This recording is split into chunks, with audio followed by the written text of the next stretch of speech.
जिले के सहकारी क्षेत्र में अपना अलग स्थान रखने वाली जिजाऊ कमर्शियल कोऑपरेटिव बैंक द्वारा आज यहां एक पत्रकार परिषद बुलाई गई, जिसमें बैंक के अध्यक्ष अविनाश कोठाले ने कहा कि कुछ लोग येन प्रकार जिजाऊ बैंक को अपने कब्जे में लेना चाहते हैं, जिसकी वजह से बैंक का काम अच्छे से संभालते हुए बैंक को विकास पथ पर आगे ले जा रहे संचालकों को बदनाम करने का प्रयास किया जा रहा है। लेकिन जिजाऊ बैंक पूरी तरह से सुरक्षित है और बैंक में पैसा रखने वाले निवेशकों व खाता धारकों ने अपने निवेश के संदर्भ में पूरी तरह से निश्चिंत रहना चाहिए और निवेश को लेकर बिल्कुल भी घबराना नहीं चाहिए। इस समय बैंक के अध्यक्ष अविनाश कोठाले सहित सत्ताधारी पक्ष के संचालकों द्वारा बैंक के ऑडिट रिपोर्ट का हवाला देते हुए कहा गया कि बैंक के विरोधियों की ओर से लगाए जा रहे आरोपों में किसी तरह का कोई तथ्य नहीं है। साथ ही सहकार निबंधक कार्यालय द्वारा तैयार की गई रिपोर्ट के आधार पर बैंक की ओर से अभी खुलासा दिया जाना बाकी है।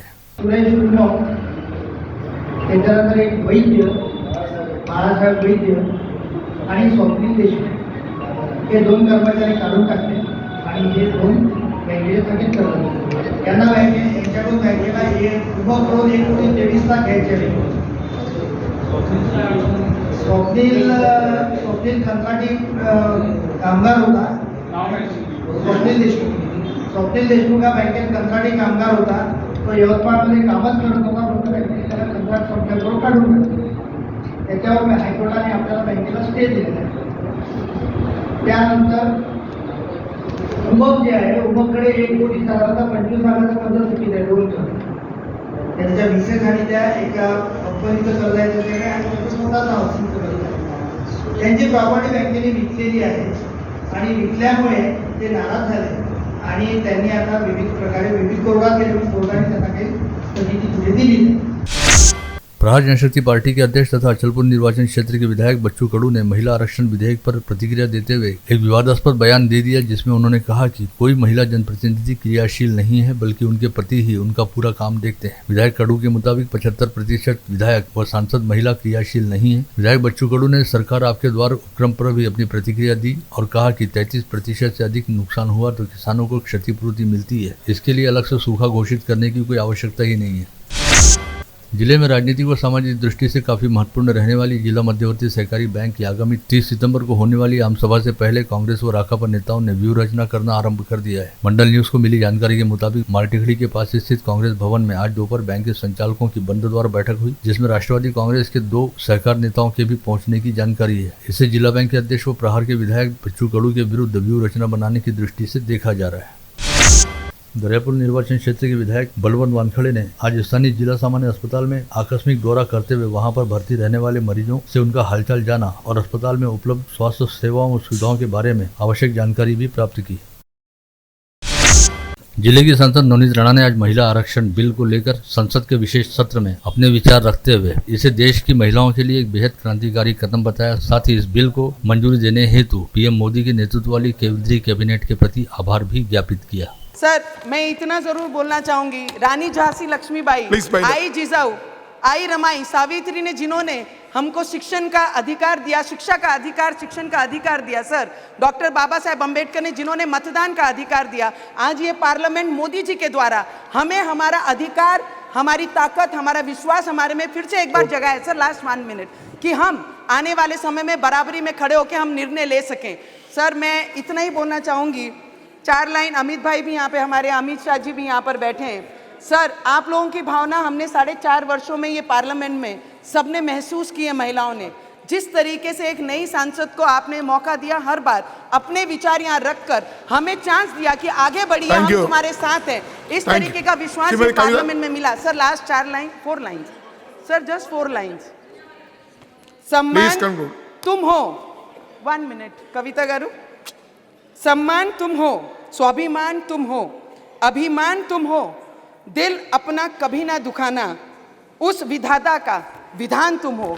और सर को दिल से मैं धन्यवाद करूंगी कि हम जैसी नॉर्मल फैमिली से बैकग्राउंड से आने वाली महिलाओं को आने वाले समय में बहुत मौका मिलेगा कि ये पार्लियामेंट में आके अपनी टैलेंट, अपनी जिद, अपनी लड़ाई दिखा सके। धन्यवाद अध्यक्ष।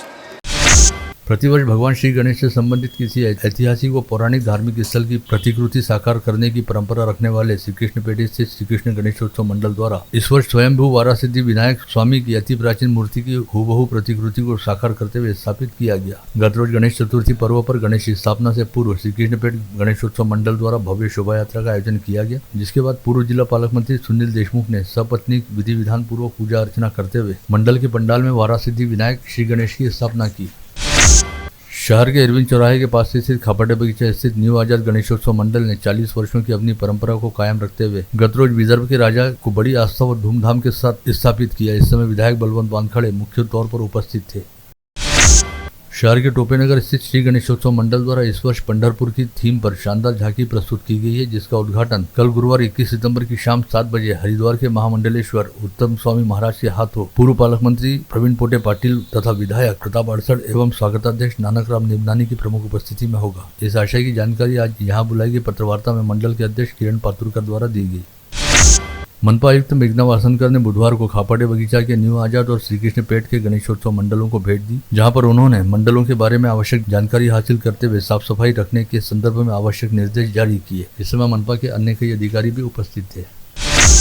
कल मंगलवार से 10 दिवसीय गणेशोत्सव प्रारंभ हो गया और यह उत्सव चहुं और धूमधाम से मनाया जा रहा है। जिले में करीब 1765 सार्वजनिक गणेशोत्सव मंडल हैं, लेकिन इसमें से केवल 21 मंडलों ने ही महावितरण के पास नियमित आवेदन कर उत्सव के लिए वैध तरीके से बिजली ली है। वहीं शेष 98% से अधिक यानी हजारों मंडल इस बारे में न केवल बिजली कंपनी की विनती को अनदेखा कर रहे हैं, बल्कि सुरक्षा को भी खतरे में डाल रहे हैं। आगामी 28 सितंबर को मुस्लिम समाज बंधुओं द्वारा बड़े हर्षोल्लास के साथ ईद ए मिलाद का पर्व मनाया जाएगा। इस अवसर पर निकाले जाने वाले जुलूस की जानकारी देने के साथ ही आयोजन के बारे में अनुमति प्राप्त करने तथा आयोजन के दौरान पुलिस बंदोबस्त उपलब्ध कराने का निवेदन करने हेतु सीरतुन्नबी कमेटी के पदाधिकारियों ने आज शहर पुलिस आयुक्त नवीन चंद्र रेड्डी से मुलाकात की। माली समाज द्वारा आयोजित गुण गौरव व सत्कार समारोह में बोलते हुए विधायक सुलभा खुड़के ने कहा कि सत्कार और सराहना से व्यक्ति की कार्यक्षमता बढ़ती है, अतः सराहना के सार्वजनिक आयोजन होने ही चाहिए। इस कार्यक्रम का आयोजन महारुद्र सामाजिक व बहुउद्देशीय संस्था द्वारा किया गया था। केंद्रीय कैबिनेट द्वारा लोकसभा सहित सभी राज्यों की विधानसभाओं में महिलाओं हेतु 33% आरक्षण से संबंधित बिल को मंजूरी दिए जाने के चलते शहर भाजपा की महिला पदाधिकारियों ने आज राजापेट परिसर स्थित पार्टी कार्यालय के समक्ष जमकर जल्लोष मनाते हुए देश के प्रधानमंत्री नरेंद्र मोदी एवं उनके नेतृत्व वाली केंद्र सरकार के प्रति आभार ज्ञापित किया। पूर्व पार्षद व वरिष्ठ भाजपा नेत्री सुरेखा लुंगारी की अगुवाई में मनाए गए इस जल्लोष में पार्टी की अनेकों महिला पदाधिकारी उपस्थित थी।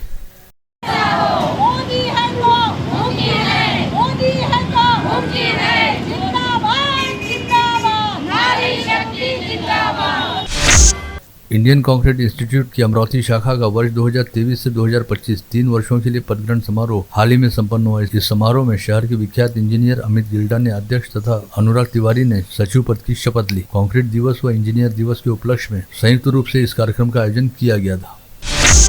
जिला वकील संघ ने विधायक धीरज लिंगाड़े से भेंट करते हुए ई लाइब्रेरी व अन्य प्राथमिक मांगों से उन्हें अवगत कराया। इस अवसर पर जिला वकील संघ के अनेकों पदाधिकारी व सदस्य उपस्थित थे। केंद्रीय मानव अधिकारी समीक्षा संगठन द्वारा जिलाधीश के जरिए राज्य के मुख्यमंत्री के नाम भेजे गए ज्ञापन में कहा गया कि शहर सहित ग्रामीण पुलिस में काम करने वाले पुलिस कर्मचारियों को सभी सुविधाओं से युक्त आवास योजना का लाभ दिया जाए। साथ ही सेवानिवृत्त होने वाले पुलिस कर्मियों को वृद्धावस्था में होने वाली बीमारियों के इलाज हेतु 15 लाख रुपए की आर्थिक सहायता प्रदान की जाए। समाजवादी पार्टी के कार्यकारी अध्यक्ष अब्दुल रहमान ने मनपा द्वारा की गई संपत्ति कर वृद्धि का कड़ा विरोध करते हुए मनपा आयुक्त देवीदास पवार को ज्ञापन सौंपा और मनपा द्वारा की गई कर वृद्धि को किसी भी हाल में स्वीकार नहीं करने की बात कही। विगत 18 सितंबर को नूरनगर स्थित मनपा उर्दू शाला क्रमांक 9 में अपने बच्चों को छोड़ने आई महिलाओं के पीछे एक पागल व्यक्ति पड़ गया और अश्लील हरकतें करने लगा। इस बात की शिकायत मनपा के शिक्षा अधिकारी कार्यालय सहित संबंधित पुलिस थाने में की गई है। वहीं दूसरी ओर इस शाला से महिला प्रधानाध्यापक को हटाए जाने की मांग भी की जा रही है। मनपा के अतिक्रमण विभाग की टीम ने आज चौधरी चौक, मालवीय चौक, नगर वाचनालय, गांधी चौक, टांगा पड़ाव में अतिक्रमण निर्मूलन की संयुक्त कार्रवाई की, जिसके तहत रास्ते के दोनों ओर अतिक्रमण हटाया गया और इस कार्रवाई के दौरान 2 ट्रक साहित्य बरामद किया गया। विगत 15 व 16 सितंबर को बुल्ढाना में विदर्भ स्त्री फ्री स्टाइल व ग्रीको रोमन कुश्ती स्पर्धा का आयोजन किया गया था, जिसमें इस्लामी अखाड़े के 13 पहलवानों ने हिस्सा लिया था और 2 पहलवानों ने अच्छे खेल के दम पर जीत हासिल की। विगत दिनों नवसारी टी पॉइंट पर गोवंश तस्करी की रेकी करने के संदेह को लेकर दो युवकों के गिट आपस में भिड़ गए थे, जिनके बीच जमकर मारापीटी हुई थी। इस मामले की जांच करते हुए क्राइम ब्रांच की यूनिट 1 का दल जब लालखड़ी परिसर में मोहम्मद मुदस्सिर की तलाश में पहुंचा तो मोहम्मद मुदस्सिर के घर की तलाशी लेते समय वहां से पुलिस पथक को जानवरों की करीब 190 किलो चर्बी बरामद हुई, जिसके आधार पर पुलिस मोहम्मद मुदस्सिर तथा 2 महिलाओं सहित कुल 5 आरोपियों को नामजद किया है। इस कार्रवाई के दौरान मोहम्मद मुदस्सिर घर पर मौजूद नहीं था, जिसकी क्राइम ब्रांच द्वारा सरगर्मी से तलाश की जा रही है। वहीं जिस समय यह कार्रवाई चल रही थी तभी वहां पर शहजाद खान गौस खान नामक एक युवक पहुंचा, जिसने पुलिस की पथक की कार्रवाई में खलल डाला और पुलिस को धमकाते हुए वहां से निकल जाने कहा, जिसके चलते क्राइम ब्रांच यूनिट ने शहजाद खान के खिलाफ नागपुरी गेट पुलिस थाने में शिकायत दर्ज कराई है। तिवसा पुलिस थाना क्षेत्र अंतर्गत मुजरी से दास टेकड़ी मार्ग पर पुलिस ने देर रात कार्रवाई करते हुए गोवंश से लदे पिकअप वाहन को पकड़ा और चोरी छिपे तरीके से कटाई हेतु ले जाए जा रहे 10 गोवंश जानवरों को सुरक्षित बचाया। मंगलवार की शाम गौरी गणपति के लिए पुणे से समृद्धि एक्सप्रेस हाईवे से होते हुए अमरावती की ओर आ रही कार का रास्ता पार कर रहे वन्य प्राणी के साथ भीषण टक्कर हुई। इस हादसे में एक व्यक्ति की मौके पर ही मौत हो गई, वहीं अन्य 3 लोग गंभीर रूप से घायल हुए। पता चला है कि दुरत्कर परिवार अपनी कार में सवार होकर त्योहार मनाने हेतु पुणे से अमरावती के लिए रवाना हुआ था और समृद्धि महामार्ग से होकर अमरावती की ओर आ रहा था। यवतमाल से धामनगांव रेलवे की ओर आ रही तेज रफ्तार अल्टो कार का टायर फूट जाने की वजह से उक्त कार अनियंत्रित होकर रास्ते के किनारे जा भिड़ी और पलट गई। इस हादसे में कार में सवार 4 लोग बुरी तरह से घायल हुए। चारों घायलों को इलाज के लिए यवतमाल के अस्पताल में भर्ती कराया गया है। गाड़गीनगर पुलिस थाना क्षेत्र अंतर्गत जमजम नगर में रहने वाली 16 वर्षीय छात्रा ने अपने ही घर में दुपट्टे से फांसी लगाकर आत्महत्या कर ली। उक्त छात्रा कनिष्ठ महाविद्यालय में पढ़ा करती थी और गाड़गीनगर थाना क्षेत्र में कोचिंग क्लास में जाया करती थी। जिला सामान्य अस्पताल की ओपीडी के प्रवेश द्वार पर मंगलवार की दोपहर 2:30 बजे के आसपास एक महिला का शव बरामद हुआ, जिसकी शिनाख्त सत्यवती भोसले के तौर पर हुई है। पता चला है कि इस महिला को विगत 15 सितंबर की दोपहर इलाज कराने हेतु अस्पताल में भर्ती कराया गया था, जहां से वह सोमवार की शाम से ही लापता थी। वाहन चोरी से संबंधित मामलों की जांच करते हुए परतवाड़ा पुलिस ने मुगलाईपुरा में रहने वाले मयूर सोंधिया नामक आरोपी को अपनी हिरासत में लिया, जिससे पूछताछ के दौरान पता चला कि मयूर सोंधिया ने अक्षय उइके की सहायता से कई दुपहिया वाहन चुराए थे। ऐसे में आरोपी के पास से चोरी के कुल 5 मामलों का पता लगाते हुए चोरी के 3 दुपहिया वाहन बरामद किए गए। अचलपुर की फिनले मिल में मजदूर रहने वाले युवक की आत्महत्या मामले में शिरजगांव कस्बा पुलिस ने 5 लोगों के खिलाफ जालसाजी करने के साथ ही आत्महत्या हेतु प्रवृत्त करने का मामला दर्ज किया है। यह कार्रवाई राहुल दखने नामक मृतक मजदूर की पत्नी द्वारा दी गई शिकायत के आधार पर की गई। पुसद तहसील अंतर्गत पांडुरना केदारलिंग मंदिर के सामने से होकर बहने वाली पैनगंगा नदी में बह जाने की वजह से एक युवक की मौत हुई, जिसका शव देर रात बरामद कर लिया गया। मृतक की शिनाख्त सुमित आठवले के तौर पर की गई है। अकोला अपराध शाखा के दल ने उरल थाना क्षेत्र के जूना अंदुरा गांव में श्याम कुलकर्णी के खेत में गांजे की खेती होने की जानकारी मिलने पर छापा मारकर वहां से गांजे के 4 पेड़ और 3 किलो गांजा बरामद किया।